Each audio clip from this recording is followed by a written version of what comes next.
Mga kwentong pambata. Ang maharlikang anting-anting. Sa isang napakalayong lupain, matagal na panahon na ang nakalipas. Nakatira ang isang prinsesa sa Prinsesang Windflower.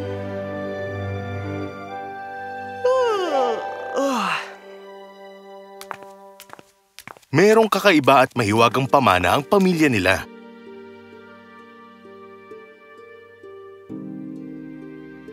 Mahal ko, ngayon ang ika-21 mong kaarawan.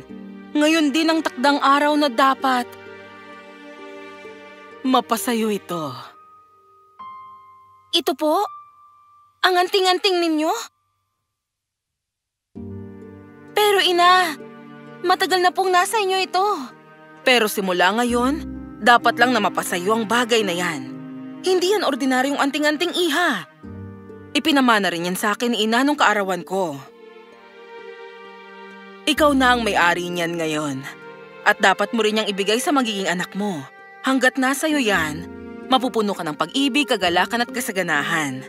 Pero kung mawawala yan sa'yo, mapupuno ng kasawian at kalungkutan ang buhay mo. Darating ang isang araw na mapipilitan kang isuko ang bagay na yan. Pero tandaan mo, kahit anong mangyari, manalig ka at huwag kang lalayo sa anting-anting. Iingatan ko po ito palagi, ina. Pinapangako ko. Ano? Kaya pala siyang pinakamamahal ng lahat dito sa aming kaharian. Lalo na ng aking kuya. Hindi yata tamang magkaroon siya ng ganong mahika. Habang kami ng anak ko nagtitiis sa isang simpleng buhay, dapat ko siyang ihiwalay sa anting-anting na yon. At ngayon, kailangan muna kitang iwanan ng isang taon para tunay nang mapasayo ang mahika ng anting-anting. Pero huwag kang mag-alala, aalagaan kang mabuti ng iyong tiya. Umalis muna ang reyna ng isang taon. Inimbitahan ng hari ang mga prinsipe mula sa lahat ng makapangyarihang kaharian para sa isang piging. Narinig ito ng tiyahin. At bago pa man kumalat ang balita, dinala niya ang prinsesa sa isang kagubatan at nagkunwaring magbabakasyon lamang sila roon. At nagsinungaling sa kapatid niyang hari. Kamahalan! Hindi maganda ang pakiramdam ni Windflower. Pinayuhan siya ng doktor na manatili sa isang tahimik na lugar. Hindi siya makakarating sa inihanda mong piging.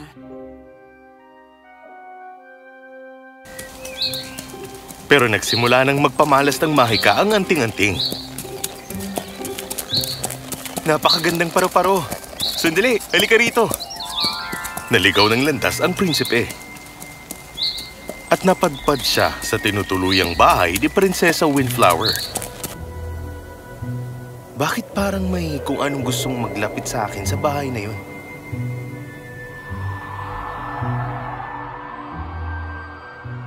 Bakit tila nahihikayat akong pumunta sa bintana? Nagkatinginan ng prinsipe at ang prinsesa. At alam nilang natagpuan na nila ang tunay na pag-ibig. Idinaos ang kasal nila ng may karangyaan. At matapos ang 2 taon, biniyayaan sila ng anak na babae na buong pagmamahal nilang tinawag na Sandu.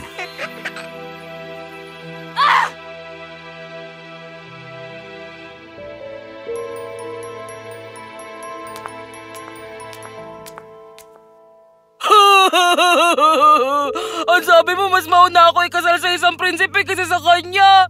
Hindi niya kailangan pumunta sa piging para makahanap na mapapangasawa. At ngayon, meron na rin silang anak. Ang lahat ng ito ay dahil sa mahiwagang anting-anting. Aagawin natin yan sa kanya. Makinig ka sa gagawin natin.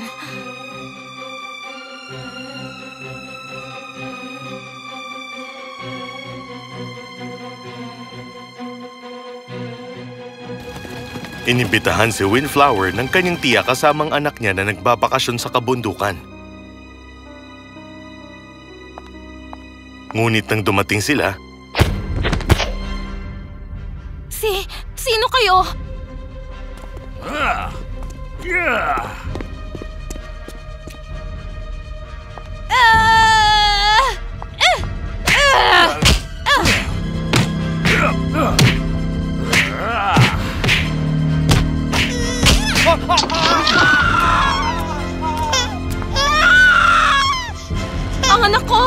Ibalik niyo siya sa akin!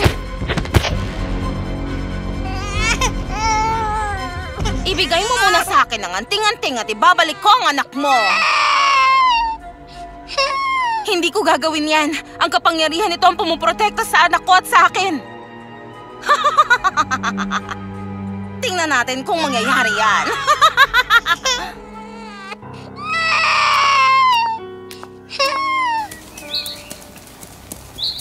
Bakit pakiramdam ko'y kailangan ako ngayon ng pinakamamahal kong si Windflower? Kamahalan! Anong ginagawa mo dito, Emerald? Sinalakay ng mga kalaban ng asawa at anak mo. Sinasabi ko na nga pa eh. Pero kaya niyang ipagtanggol ang sarili niya. Tinangay nila ang anak niyo at kinailangan niyang isuko ang anting-anting. Pero tumanggi siya. Hindi. Alam kong hindi niya ipagpapalit ang anak namin sa isang anting-anting. Totoo ang sinasabi ko.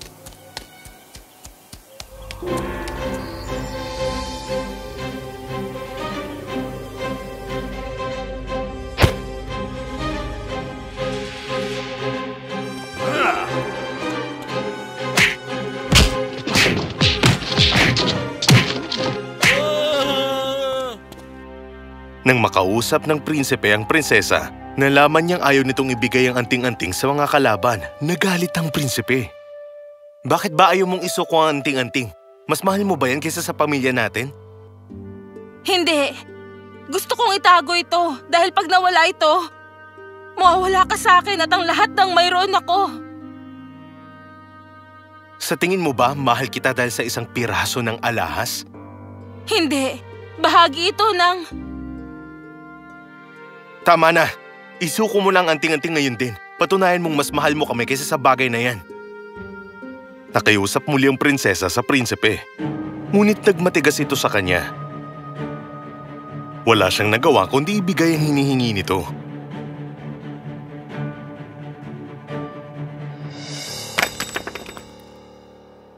Kasabay ng pagkawala ng anting-anting, agad na naglaho ang lahat ng alaala ng prinsipe sa kanya at iniwan siya nito.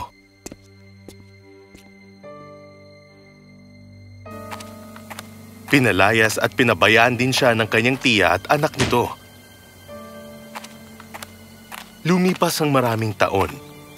Sa pagkawala ng anting-anting, nawala rin ang lahat ng kagalakan sa puso ni Prinsesa Windflower. Ngunit may isang bagay na di nawala sa kanya, ang kabutihan niya. Ina! Tingnan niyo ang kawawang hayop na ito. Natusok po siya sa mga tinik ng isang halaman. Naku, kawawa naman. Buti dinala mo siya rito.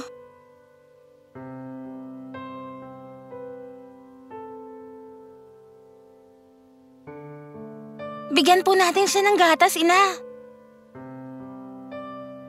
Pero ito na lang ang gatas na mayroon tayo. Itinabi ko ito para sa'yo, anak. Ibigay na po natin sa kanya. Mas kailangan niya po ito kaysa sa akin.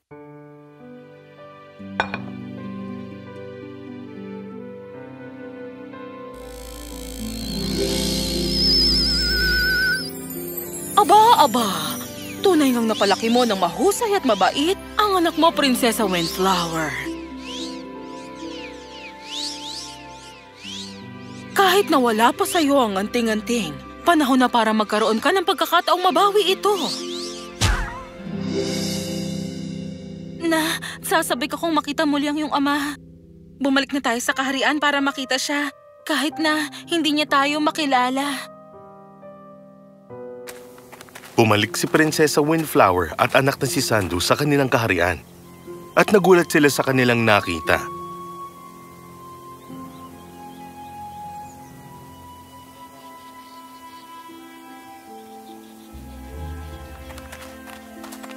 Anong nangyari sa mga tao rito? Sarado ang lahat ng tindahan. Nababalot ang paligid ng kalungkutan. Ang mahal naming prinsipe. Nasugatan siya ng isang palasong may lason. Wala siyang asawa. Wala rin siyang anak. Kung may mangyari sa kanya, sino nang mamumuno sa atin? Ano? Tiyak akong may sapat na mga manggagamot dito na makakatulong sa kanya. Lubhang nakakamatay ang lason. Kung sino man ang humawak sa prinsipe, ay agad ring malalason. Gagaling ang prinsipe, pero mamamatay naman ang hahawak sa kanya. Pagagalingin ko siya. Hindi ko hahayaang mamatay ang mahal kong prinsipe. Kailangan kong gawin ito, anak. Naiintindihan ko po. Aalagaan kang mabuti ng iyong ama. Agad na pumunta sa palasyo ang prinsesa at dinala siya sa may sakit na prinsipe.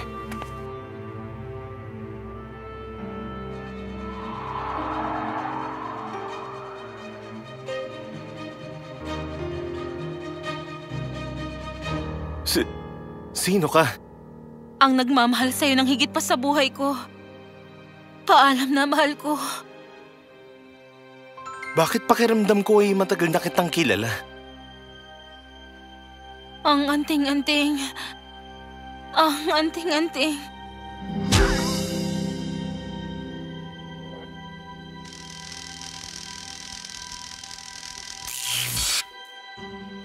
May babalik na sa'yo ang anting-anting mo, prinsesa.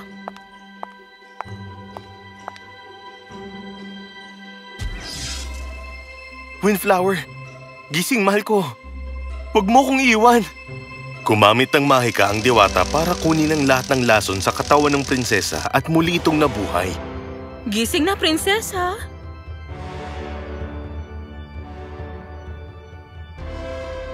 Patawarin mo sana ako, mahal ko. Nagtiwala dapat ako sa pagmamahal mo. Hindi. Patawarin mo rin ako, mahal ko. Ipinaglaban dapat kita. Namuhay ng maligaya sa kanilang kaharian sina Prinsipe Sweetbriar at Prinsesa Windflower. Pinarusahan naman ng kanyang tiya at ang anak nito. Nagpatuloy ang pagbibigay ng pamana sa mga sumunod pang henerasyon. Kung saan patuloy pa rin nagpamalas ng mahika ang anting-anting sa mga prinsesa sa loob ng mahabang panahon.